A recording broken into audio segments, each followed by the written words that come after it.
Is there anything really greater than a cup of coffee?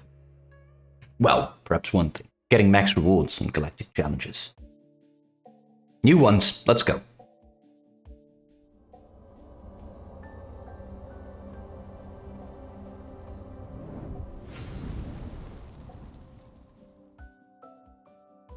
So before we start on this individual video, I'm tired, alright? We did a 24-hour stream on Twitch over the weekend to celebrate 2 years of content creation in the Scribe Tribe.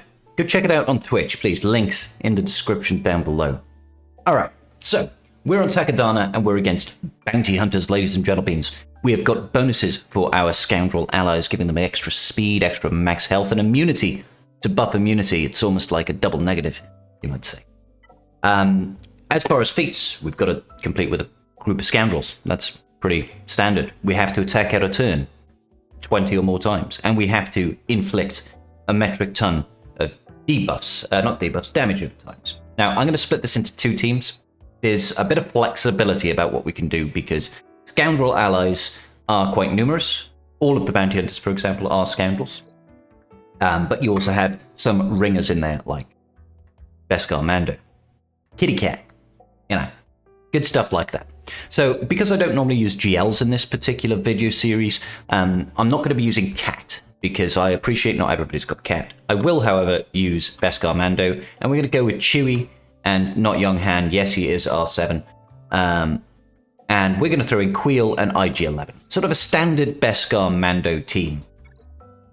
So in this particular Beskar Mando team, we need to kill the enemy. Now, it's all about control. Okay. Chewbacca over here, who is a fantastic scoundrel, will put Tadashi down on his basic, which is so useful. I'm going to start off by stunning Embo. The reason I'm stunning Embo at the start, ladies and gentlemen, is so that he can't avoid anything. From this point on, we're just looking to spread that tenacity down on as many people as possible. We want to try and stun people, okay? So I'm going to go ahead and stun Bosk here. Then I'm going to shrug. They can't counterattack from that shrug. And then I'm going to stun Jango Fett. That was so rude of Jango Fett. How dare he? How dare he? Okay, so in this instance, we should really be doing the AoE because we want to try and get up these stacks of whistling birds. I'm going to try and bring down Jango Fett as much as possible. Yes, they are going to counterattack. That is okay. Next up, I'm going to stun Mando. All that tenacity down from Chewie coming in clutch. We lost our Han, and they fully healed their Jango Fett. I don't think this is going to go well. Okay, it went okay. It went okay. So now it's just a case of control. We want to try and stun everybody as frequently as possible.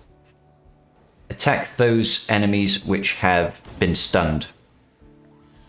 Right now, I don't think that there's much benefit to us putting up the damage immunity.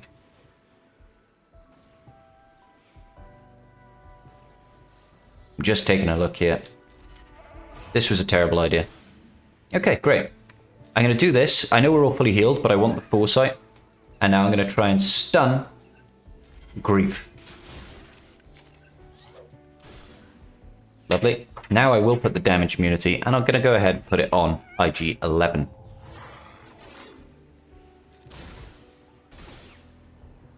Go ahead and speak. No, just basic here. Go back into Whistling Birds. See if we can get the stun off. Lovely. I'm going to use the stun again, because that's going to reset the cooldowns on the AoE. And as for killing someone, it would be very good to take out more or less anybody. But Grief is a pain. I'm going to get rid of Embo, though. I'm going to get rid of everybody, though. This is okay. Just basic. Obviously, Grief does have high counter chance. So stun him would be the best thing to do. Let's get rid of that retribution. Let's speak. And then that's the win. Yeah, it's not clean. It's not easy. Not easy. It is easy. It's not clean, but it does get the job done. Now, if you are going to use someone like Cat, you can make that battle a heck of a lot easier by taking out Han and Chewie, for example. We'll go back down to Scoundrels just to give you a little bit of flexibility. We could throw in Commander Ahsoka Tano, and I'll throw in sort of like Dash Rendar. This sort of setup is incredibly powerful in itself. Cat is giving 50% additional stats to your Beskar Mando, which is obviously nothing but good things. So we can speak at the start, we can turn meter swap over to Bam. Now we can immediately go into Whistling Birds and do an AoE, which is going to get rid of all of their stats, going to give them mass days. We don't need to do any AoEs because we've already maxed out Whistling Birds thanks to Dash. And I'll just start putting some damage out there. Who would I like to stun? We can ignore a lot of taunts. Let's try and stun Grief to stop him trying to reverse stats and damage. Now, I don't like Jango Fett, so let's go for Jango. Look at the extra damage that you get from Cat there. She just brings the pain. That is what she does. We can quite happily AoE here and get the taunt up because they're all dazed thanks to our boy Dash. Deal with Bosk.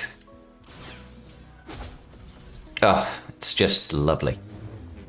It's just lovely. Now you do want to try and stun Grief before he, you know, reverses all the stats, reverses all the debuffs and puts Foresight, Retribution up on everybody. Let's speak again. Swap over to Bam. Ooh. Whistling Birds. Nothing from you, Grief. Goodness Grief. Oh, bye, Amber. So much easier. So much easier. You're never really in any danger with this. Obviously, I appreciate that's a harder team to get running if you don't have Cat. But Bam still gets the job done. You can also do that team probably with a full team of bounty hunters as well. Getting the likes of Grief and Mando in, OG Mando now, under perhaps a Bosk lead. I won't go into that one too much. So, as for the other two feats, we want to look at damage over times, and we want to look at taking turns, yeah? Damage over times and attacking out of turns. So I'm going to go with Palpatine, we're going to throw in Mara Jade, and we're going to throw in Darth Vader. For the last two slots, I'm going to throw in Piet and Gideon. The idea behind this is mass control and a buttload of those debuffs. We want all of those damage over times landing. The most important part of this particular counter is that you have to stun Embo at the start. Yes, we're going to eat a bunch of damage here. Doesn't matter if you lose her, necessarily. Okay? Next up, you do not want to put the inevitable failure on anybody just yet. You want to get the mass days on the entire team. This way, they can't do anything. Next up, we'll put the inevitable failure on Palpatine, and then I'm going to take away everybody's TM. Doesn't work on Vader, obviously, because he is immune to turn meter reduction. Drop that Crush, that's already 15 out of the 30 dots. Then we just want to go around the corner. You don't have to worry about counterattacks because everybody is dazed, which is just lovely. And then we can drop another one, and that's all of the dot requirements that we have. Now I'm going to focus on Grief because he's the one that's a little bit annoying. We'll get the Armor Shred over on Bosk, and then again, Grief Karga is the one that I want to try and focus on. Let's go ahead and get the mass stun. Shock. Keep on focusing on Grief, keep on focusing on Grief, keep on focusing on Grief. Should we focus on Grief, maybe? Yeah, sure, why not? Let's do another AoE here, get the mass days out. I'll still keep the inevitable failure on Palpatine. Here is another Merciless Massacre. Quite happily focus this down on Grief Karga. He's probably going to die any second. Go around the corn, go around the corn, go around the corn. Let's yeet out Grief Karga. Another Force Crush. Looking pretty. Jango Fett is obviously a threat. That rhyme was beautiful. Didn't mean to actually do that. Just in time, though, for our boy Moff Gideon to get another AoE days off, which basically can't be resisted by anybody in this team. Let's yeet out Jango. I'm going to save the Crush until we're out. As there's Mando. Crush also can't be countered. Let's see. Let's see. I don't want to eat any counterattacks. So just going to put that over there. Oh, we didn't land the... They must not have... Oh no, that's not the... That's not Moff Gideon's days, is it?